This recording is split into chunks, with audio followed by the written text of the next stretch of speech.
আসসালামু আলাইকুম। আজকে আমরা রডের গায়ে যেটা লেখা থাকে সেটা সম্পর্কে পূর্ণাঙ্গ ধারণা দেব।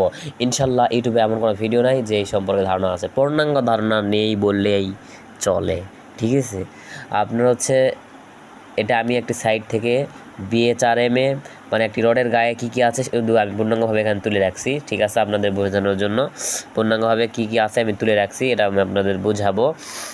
তো আপনার প্রথমে বোঝাতে লেখছে কি বিএসআরএম, এটা একটি কোম্পানির নাম। বিভিন্ন কোম্পানি রয়েছে, কেএসআরএম, তারপর জিপিএস, বিভিন্ন কোম্পানি রয়েছে। পরেরটা লেখছে কি বিতে আপনার দ্য স্টিল, মানে দ্য স্টিল মানে কি rod. The steel is for reinforcing the concrete, মানে এই বিটা হলো স্টিল, মানে কংক্রিটটা নিতে পারবে, মানে কংক্রিটের সাথে থাকতে পারবে। আমরা আরসিসি বলি, রেইনফোর্সমেন্ট সিমেন্ট কংক্রিট, এটা কংক্রিটের সাথে কি থাকতে পারবে, মানে থাকতে পারবে। স্টিল স্ট্রাকচার, এটা কংক্রিটের সাথে থাকতে পারবে, এই কথাই বলছি। The steel is for reinforcing the concrete. ঠিক আছে, তারপর 4000 DWR মানে কি, এই মানে 400 মানে আমি এমপিএ দেওয়া থাকে, মূলত আমাদের পিএসআই নিয়ে যেতে হবে। এটা কত গ্রেডের রড বের করতে হবে, এটা আমি শিখাবো কনভার্টটা। আগে সুন্দর করে ডিতে হলো ডাক্টিলিটি ক্লাস, নমনীয়তা কি, রডের নমনীয়তা কি সেটা। ডব্লুটা কি, ওয়েল্ডিং, মানে এই রডটা কি ওয়েল্ডিং করা যাবে। সাধারণত সবগুলো রডে ওয়েল্ডিংয়ের ডব্লু থাকে, ওয়েল্ডিং করা যায়, কিন্তু আমরা তো স্ট্রাকচারাল ইঞ্জিনিয়াররা বলে যে ওয়েল্ডিং করা যাবে না, বিল্ডিংয়ের রডে ওয়েল্ডিং করা যাবে না। ঠিক আছে, পূর্ণাঙ্গভাবে। আরতে দ্য স্টিল রিববেট, মানে রডের খাঁচার কথা বলছে। রডের গায়ের যে খাঁচা থাকে না, গাড়ে লেগছে, রডের গায়ে যে খাঁচাটা থাকে। ঠিক আছে, পূর্ণাঙ্গভাবে রডের গায়ে যে খাঁচাগুলো থাকে সেটা আমাদের রিববেট বলা হচ্ছে। রিববেট, অনেকে রাবার বলে, রিববেট বার। দ্য স্টিল ইজ রিববেট বার। ঠিক আছে, ডাক্টেড ক্লাস। তারপর দেখবেন 20 মিলি বা 15 মিলি বা 25 মিলি দেওয়া থাকবে, এটা রডের ডায়াটা কত। এবং আমাদের রডটা বিএসটিএম এর মানে অনুমোদন থাকতে হবে। দেখবেন বিএসটিআই লেখা থাকে অনেক সময়, দেখবেন বিএসটিআই দেখে নেবেন, কারণ রডের কোম্পানি মানে এর অনুমোদন না থাকলে ওটা জালি, মানে ভুল। এবং বাংলাদেশে 3টি গ্রেডের রড ইউজ হয়, 40 গ্রেড, তারপর 60 গ্রেড, তারপর 72.5 গ্রেড বা 72 গ্রেড ধরা হয়। এবং পরবর্তীতে ভিডিওতে আমি আনবো যে রড কীভাবে, ভালো মানের রড কীভাবে চিনবেন, সাইডে রড আসলে কীভাবে মানে রিচিভ করবেন, রড কত ধরনের, এগুলো সম্পর্কে আমি পূর্ণাঙ্গভাবে আলোচনা করব ইনশাল্লাহ। আজকে আমি রডের সম্পর্কে গায়ে কী কী থাকে সেগুলো সম্পর্কে আলোচনা করতেছি। তো এখানে দেখলাম কি যে 400, এই 400টা মানে কি, মানে আমাদের মানে গ্রেডে নিয়ে যেতে হবে। এটা কত গ্রেডের রড কীভাবে বুঝবো, এই 400 থাকবে বা অনেক জায়গায় 420 থাকবে, অনেক জায়গায় 500 থাকবে। 400 থাকলে কি করব, আমাদের একটা সূত্র মনে রাখতে হবে, একটা 1 MPa সমান লেখা যায় 145 PSI। তাহলে ওখানে কত দিয়ে আছে, 400 না, 400 MPa সমান 145 গুণ 40, 400। তাহলে মোট কত আসে, গুণ করলে কত আসে দেখাও।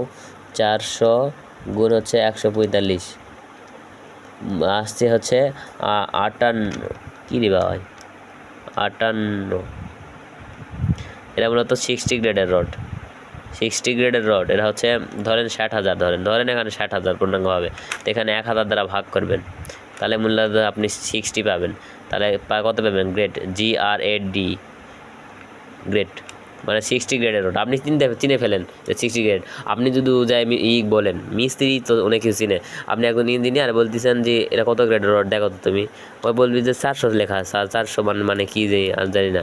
এই জন্য আপনাকে এটাতে দিয়ে থাকবে, এমপিএ দেওয়া থাকবে, ইলস্ট্রেশন দিয়ে থাকবে। আমরা এমপিএ নিয়ে যেতে হবে, মানে এমপিএ থেকে পিএচআই নিয়ে যেতে কনভার্ট করতে হবে।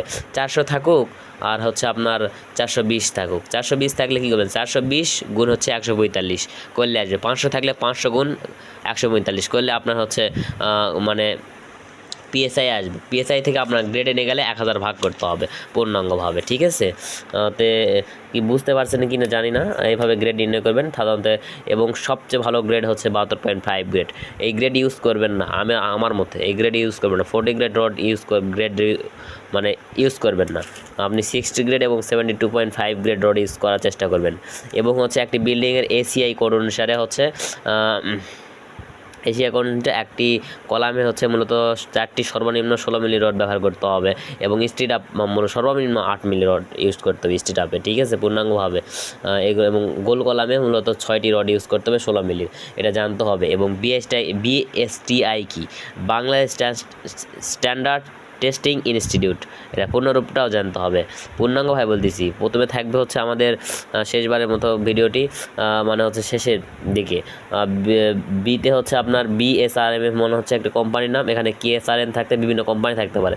বিতে কি, the steel is for reinforcing concrete, মানে হচ্ছে এখানে কংক্রিট বা কংক্রিটটা নিতে পারবে, কংক্রিটটা ওই স্টিলটাকে নিতে পারবে স্টিল।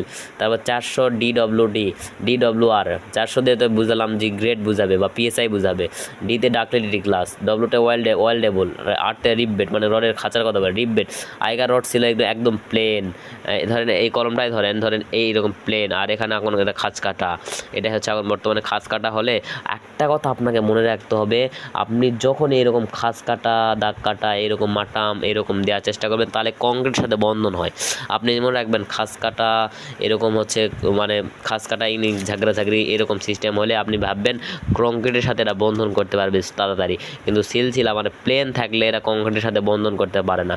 কংক্রিট মূলত টান নাই, চাপ নাই, এবং রড মূলত হচ্ছে আমাদের টান নাই, ঠিক আছে।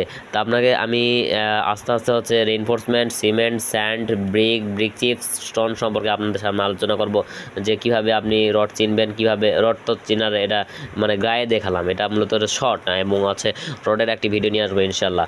সিমেন্ট কীভাবে চিনবেন, বালি কীভাবে চিনবেন, স্যান্ড মানে কি, বালিও কীভাবে চিনবেন, ব্রিক মানে ইট কীভাবে চিনবেন, ব্রিক চিপস মানে খোয়া কীভাবে চিনবেন, কত ফুট ডাউন, 3 ফুট ডাউন নাকি 3 ফুট ডাউন ইঞ্চি, 3 ফুট ডাউন ইঞ্চি মানে কি 19 মিলিমিটার, স্টোন পাথর কীভাবে চিনবেন, পূর্ণাঙ্গ ধারণা দেবো ইনশাল্লাহ। আমি বলছি বিল্ডিংয়ের শুরু থেকে শেষ পর্যন্ত যখন যদি বাল্টি লাগবে না কি লাগে সেটার হিসাবে আমি ইনশাল্লাহ ইউটিউবে দিয়ে দেবো ইনশাল্লাহ।